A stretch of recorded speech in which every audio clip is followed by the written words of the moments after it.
Today, I'm joined by Judy McGee, the award winning author of Penny's Rescue. This debut picture book has captured hearts with its message of courage, kindness, and a second chance, and has earned both Golden Wizard Book Prize and the Literary Titan Book Award. Please be sure to listen to this entire episode to learn more about how Penny was rescued. Don't forget to subscribe below so you never miss an episode. In case you don't know me, I'm JoAnn Dickinson, your host. Welcome, Judy. Thanks for having me today.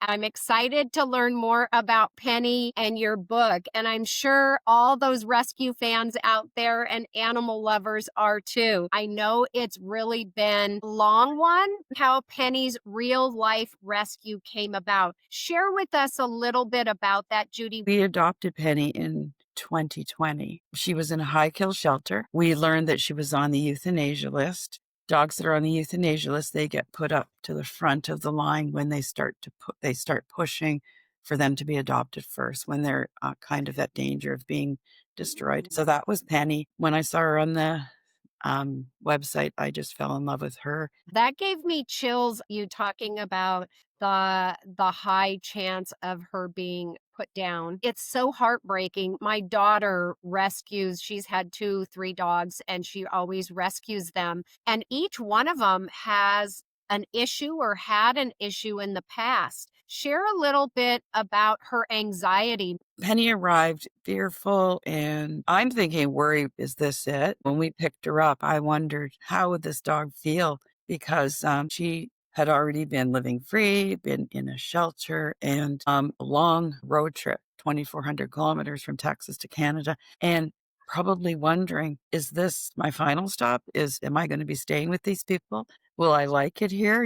Just like we might wonder. So the anxiety she really showed up recently. We took her to an event at the library, and we had planned on letting the kids meet her and pat her, and that all sounds lovely, but she started getting very anxious once we were setting up, wondering, what's going on? Are you going to leave me here? I would think have this sort of anxiety of, is this it for me? Or are you coming back? Are you going to leave me here? That's how I imagine it anyways. So her ears were pinned back. She was panting. She was circling. And actually the librarian said, I really think you should take her home. And we were only 15 minutes away. So my husband did. It's been 5 years. You would think they would forget, but she must be a very smart dog, not forgetting. We know facts about her life. She went into the dog shelter at 3 months, and her papers said she was 9 months old when we got her. So this poor dog spent 6 months in the shelter. Quite a lot of her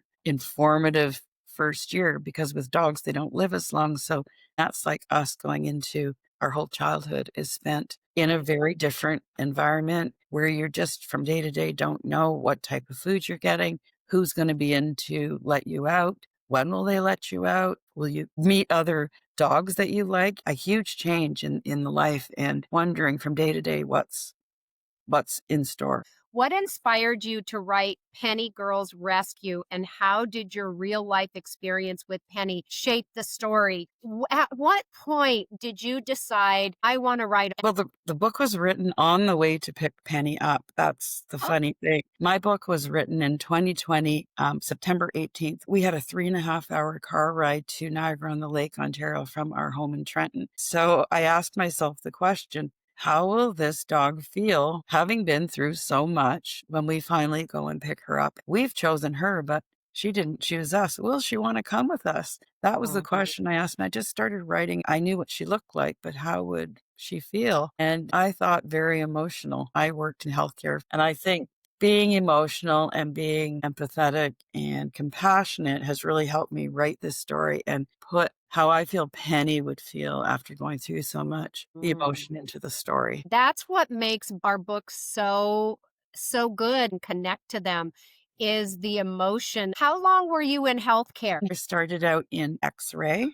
I was an X-ray technologist for 2 years. I worked in X-ray for 3 years. I had an opportunity to go back to school for the first class at the Toronto Institute of Medical Technology. It was their first class ever. I applied, and only 14 people got in. And I thought, I have to Wow. take that. I spent all my breaks when I was working in X-ray in the ultrasound department watching and learning. So it was a great opportunity. And so I spent 35 of my 39 years in ultrasound as a registered ultrasound tech. I think healthcare, you have such an empathetic personality. You have to work with people that potentially are sick. Let's get back to your book. How did you approach bringing Penny's personality to life on the page? And what message did you hope reader would take away from her journey?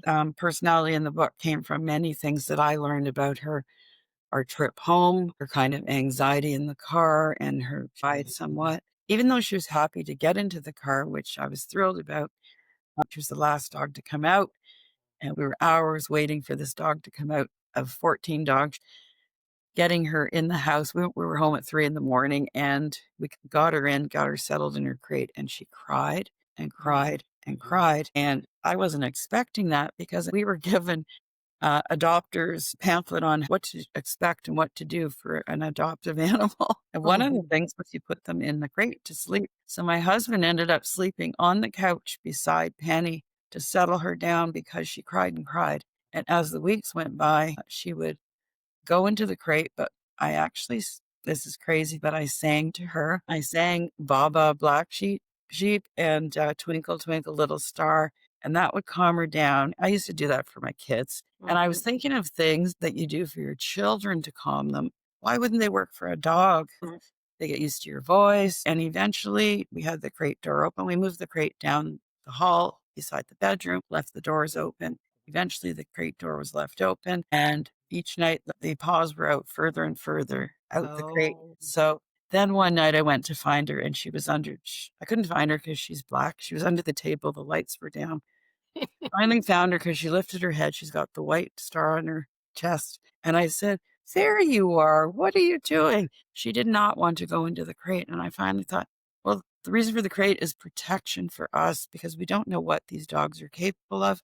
We don't know if they'll chew things and hurt themselves. I realized that Penny wasn't that type of dog and was okay. So she ended up from then on sleeping on a bed. We bought her at the foot of our bed, and everybody was happy. She had a funny side. Once we got used to her a couple of weeks, we were outside playing. She had quite a quirky side, chasing a ball, playing tug, and she started to be a little, she's not a very huggy dog, but she shows you affection by leaning into you and putting her Mm. nose between your legs and you scratch her back and little things like that. But I did realize this dog, she was afraid of the stairs. I didn't know Oh. why. Maybe she wasn't used to stairs. I don't know. I don't think there'd be stairs in a shelter. And we believe she lived outside. So just a fear she had of the unknown. I had to call the guy that helped us adopt. And I said, I don't know what to do. I need to get her outside into the backyard. It's so funny. We were coming up the front stairs from the first night.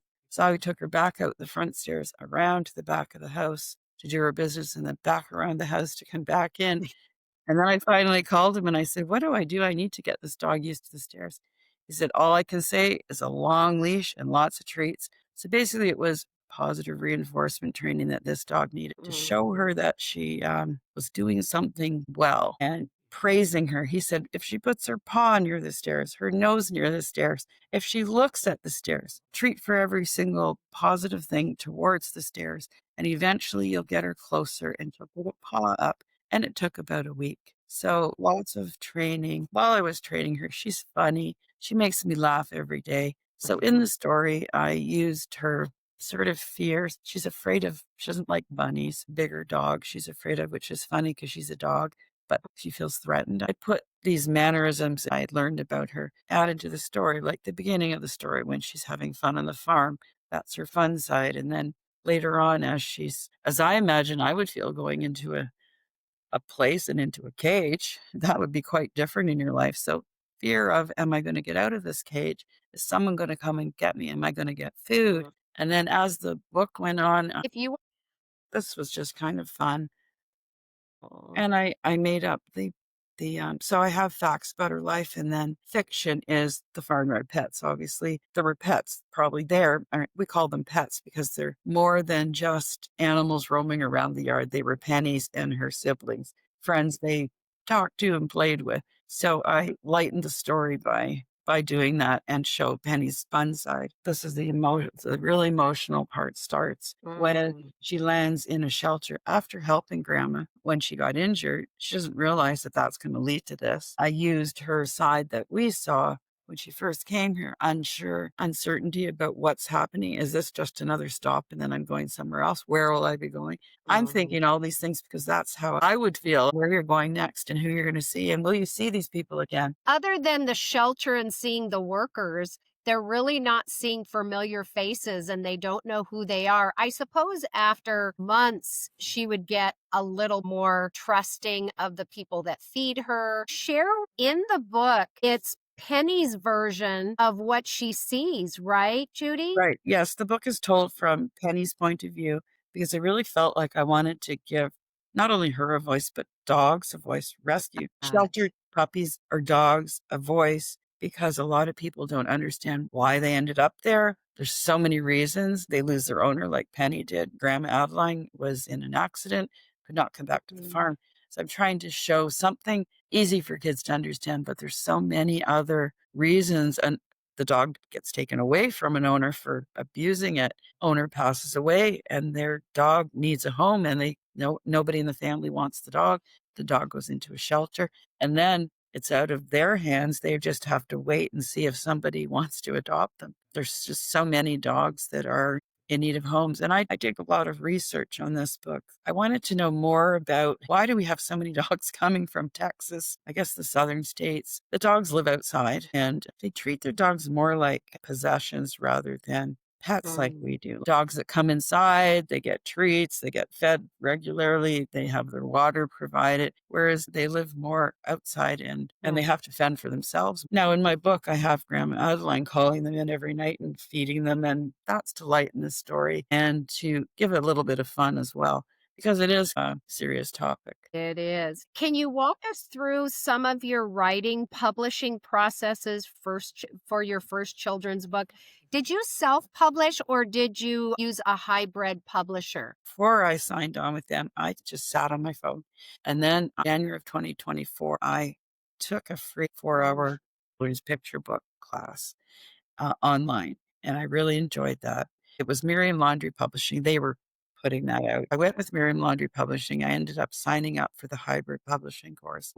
I already had my story. I had originally intended my story as a early chapter book, but once I took that 4 hour course, I realized how I could really bring my story to life with pictures. And I Mm. picked real looking pictures because I thought these are hand painted. So I felt like that really gave it depth and emotionality. In the course, when you sign up, you're assigned to get an editor. So the book has 3 edits. It's called CBM. It's a children's book manual, and you're basically doing it on your own at your own pace. So I actually asked the editor what she thought. My book is much longer. My book is actually my 3 books, and we divided it at appropriate Oh. places. I thought it would be really fun and fun for my grandkids, a legacy. In the course, you're assigned an author coach. They sign up, I think there's 35 of us every so many months in my group, and you're assigned an author coach. And that's a person and probably published children's author. You have a meeting with them monthly for half an hour. During the month, you jot down all the things that you need help with, that you have questions. If there's anything impending, you can email them and get an answer. Very willing to email you during the month, but you get your half hour per month. So I think there's 10 half-hour sessions. And then monthly, you go on a big Zoom meeting with all of your classmates, and everybody has a turn they call it the hot seat. They have a Oh. turn to say, I know when it first started, I was like, I don't want to do this. I don't like being out in front of everybody. I like talking one on one, but I was really nervous the first few times. I barely said anything. And then I started to realize that the more you ask, because we had the editor was available for questions, the owner who's published many times over for questions. And really, you could ask whatever you wanted. And other people were asking questions, and you would say, I didn't think of that. I wanted to know that, but I forgot to write that down. So you'd learn a lot every month, and then you'd have more questions because as it went on, you're slowly first you're getting your book edit, your manuscript edited. and that's 3 edits that you get. And I tell you, when I got it edited, I was kind of annoyed the first time I got it back. And I think a lot of people that I've talked to feel this way just because I wrote this story and I thought it was perfect. And I think this is something that is good for everybody to hear because to us it's perfect, and we hope that it's perfect to everyone else. But originally I was doing the part where Penny's in her cage thinking about Grandma Adeline and the farm and everything. I had it more like a dream sequence because I was thinking it was going to be for older kids. And the editor said to me, "That is really lovely, but I think that will be too hard for younger kids to understand because the book is now aimed 3 to 9-ish. So older might, but the younger wouldn't." So I kept that manuscript for 2 weeks. I showed it to my daughter, showed it to my son. Both of them said, "I think it's better that other way. I think you should listen to them." So I decided to, and that's how the book is today. But it's hard to be told something's not perfect when you think it is. I always thought self publishing was the way to go. And I know that hybrid is somewhat of self published. Yourself, you just used Merriam Laundry as that whole process of learning. And I didn't know that about hybrid. I didn't really understand it all. That's a huge tip for listeners. If you don't know where to turn or what to do or how to do it, I am a big fan of Miriam Laundries. In fact, I asked if she would let me interview her. I think she's really busy. I would love to have her tell everybody why and who needs this system because I think it's great. Everybody's different. Yeah. Everybody needs certain things. And I wish I knew about Miriam Laundry when I first started out. In this module thing you have access to it for life. So you can go back with your next book, have a look at it, refresh your memory, but then how to hire an illustrator's agreement as well that you don't think of doing. But it's important because you want to own those illustrations at the end so you can do whatever you want with them. I can put them on anything I want. They're mine. Also, once you get all your illustrations done, they've got your manuscript, you send it back to them and they do the book designing, get it all set up. You have a final call with them.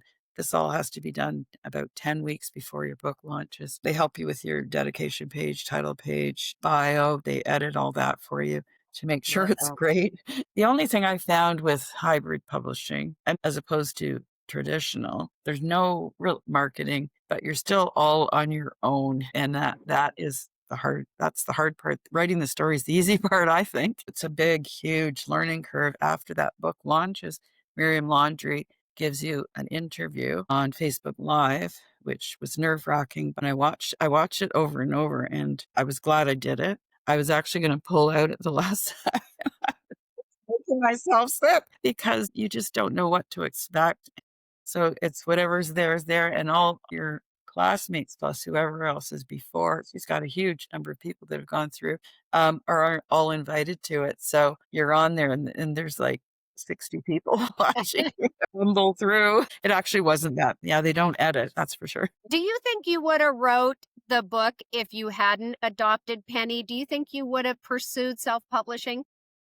I don't know. I was looking at that question and first I said, sure, I would have. And next I said, well, I wrote the book on the way to pick her up. So I don't really know. Well, perhaps I'll say because when I took the course, I didn't think I was going to use that book to write a children like the picture book. So I guess it's a maybe. I don't know whether I would have kept pursuing writing. Just to give you a different perspective, is you adopted her and you wrote that book, but you have all sorts of things around you that you could have written about, your grandchildren. And so I think about that often. Would I have written the book if I didn't feel that connection or that need for camping and writing and preserving his memory? And I was thinking about that with you as a rescue and writing it purposely for her. It's the same as writing a book for a grandchild. At the beginning of the book, the very first page, was this the day Penny would be adopted? Just yesterday, her friend Lenny the Sheepoo got adopted. Well, Lenny the Sheepoo is a dog that's in our family. It's my grandson, it's my daughter's ex's dog, and my grandson sees it regularly. He said to me, Grandma, can you put Lenny the Sheep into the book? That's where Lenny the Sheepoo comes from. That's a better picture of him here. We have to put those in when our grandkids ask us. And when I first got my author copies, he came over when I unboxed and Lenny, there's sheepoos in it. And I said, well, I said he would be. He's at the end too, because, she's thinking of a memory at the end there. But What some of your biggest challenges with writing the book? Did you feel like Miriam Laundrie walked you through and it was all so efficient? Or was there challenges along the way? one of my biggest challenges was imposter syndrome. And I think a lot of people go through that. Like here I was, 39 years, I'm the medical person, right? All my friends from growing up, from college, grown up, family, everybody know me as an ultrasound tech. I'm a medical person. I get asked medical questions daily. If they don't like what I say, they say, you're not a doctor. I say, don't ask me then. So I really found that hard. And I think that was the start of being on those big chats with Miriam Laundrie, and Sharon Jennings is the editor. She's amazing. But just like, I don't know if I'm really, I guess, good enough to do this. Will anybody like my story? I mean, I like it. And also the getting out into public, getting onto Facebook and going from my personal Facebook page. And when I did that, I just about croaked. I did a Facebook author business page. When all the comments started coming in from my friends and family, it was like overwhelmingly positive, and that's wonderful. And wow, that's the coolest thing. And that's great. I felt a lot better. And I think doing that and getting it out there opened up the door to talk about it, share it to everybody and anybody. Now I won't shut up about it. Judy, I know a lot of people think that I have a lot of confidence. I really don't. I get anxiety before I do these videos. Is it going to sound good? Is it going to be interesting? And the whole YouTube thing, how many views did you get? It's same way with social media and our books. And I love what Feral English talked about, being your own ambassador of your book. But it's hard no matter what you do. Funny story about you being a tech. I've been a real estate broker for almost 25 years. And that's like the other side of the spectrum. Same way with you in the medical field and writing books. But I love writing books and being creative. Now I just tell myself, I got to get out there. And if people don't like it, hopefully they do. That's what we have to do for our books. My husband, I reeled him in. At first, he wasn't. He was like, that's your thing you're doing. I needed help with the computer. He's a computer programmer. So I'm like, you have to help me. He did my website and other things for me. He helps me with a lot of the posts and things. He loves to say, you were so smart. You can't figure out the computer. And I'm like, it makes it overwhelming at times. It's like, so over the 9 months since my book came out, marketing has been a huge challenge. So my book came out December 3rd last year, and we quickly did 2 Christmas vendor shows, which were really great to start with. But you're then at the end of people spending money, which we realized they don't spend money on things like this on Mother's Day or Valentine's Day or any of these other events. It's better to go to a book event.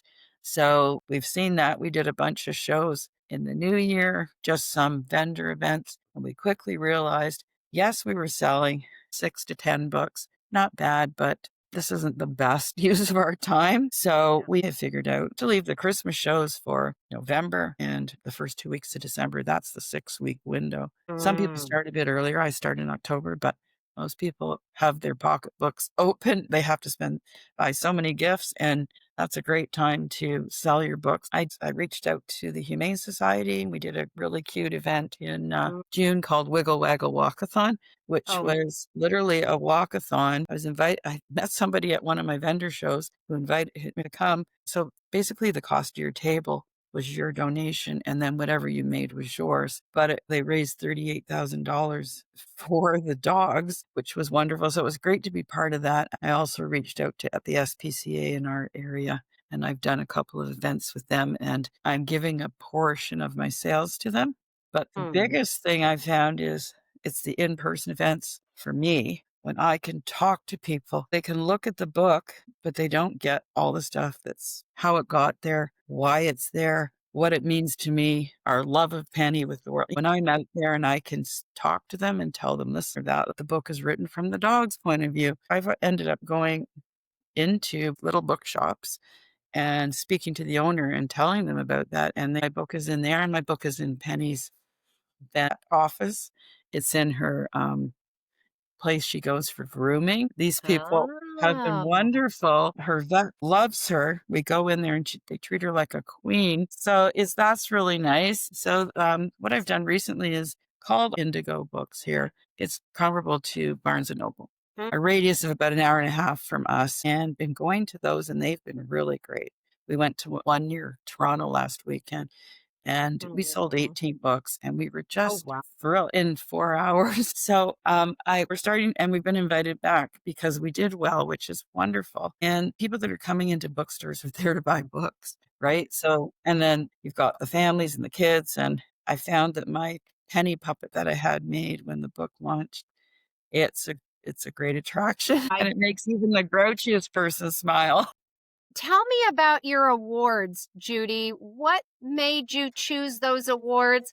Were you doubtful of applying for awards? Miriam Laundrie had a list of awards that they thought were worth applying for, and some of the ones I applied for were on that list. So my first one was Golden Wizard Book Prize, and I liked it because of what it said. It said it recognizes extraordinary storytellers who bring magic to children's literature. So it was my first book after my book launched, and I also liked that I got a written interview with it. It's on their website, and I got a fabulous review that's on my website, just so detailed, thoughtful, and well written. And I really love, they pulled so many things out of the story.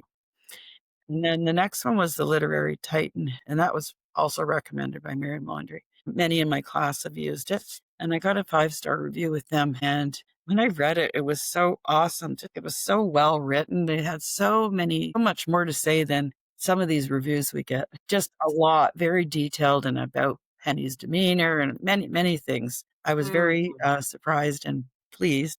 So I've got those two on my website. Story Monsters approved, I have. And I like the sound of the award. I investigated that one myself because it judges a book on its merit and input from children themselves. I got the 5-star review, which is very detailed and well written. The approval seal signifies that the book inspires, informs, teaches, or entertains children with a focus on factors like content, readability, and production content. So I really like that. And then the last one is the Firebird. It's an international book award with a charitable component, which I really love. The author's entry fee is used to support women and children in homeless shelters, with the author's donation funding handmade pillowcases and books sent to these shelters. So I really liked supporting that. It's been wonderful talking to you, Judy. Share with the listeners where they can find you, your website, your social media handles, and your book. I've got a website, judymcgeeauthor.com. I'm on indigo.ca, which is the bookstores. I'm actually a vendor there now, which is nice. And I'm on Amazon. They can find you on Instagram and Facebook. I'm at author Judy McGee on Facebook. I'm at Judy McGee author on Instagram and Threads. So wonderful speaking with you, Judy, and thank you for sharing your stories with us. I love Penny Girls Rescue, and just the fact that it's the dog's perspective. This is book 1 in the Penny Girl series. Book 2 is called Penny Girl Comes Home, and it is being illustrated as we speak. I am really hoping to have it out by the end of October, early November, in time for Christmas. And book 3, it's written, and so I'm hoping to get that out by next fall 26. And then I may go on. There's a lot to talk about with this dog. I've got friends approaching me to ask me, can you put my dog in your next book? Maybe they could meet at the dog park. There's all sorts of directions you could take Penny in. By the 3rd or 4th book, she can be very well adjusted. And now it's about her and her friends. Thanks again, Judy. Thanks for having me.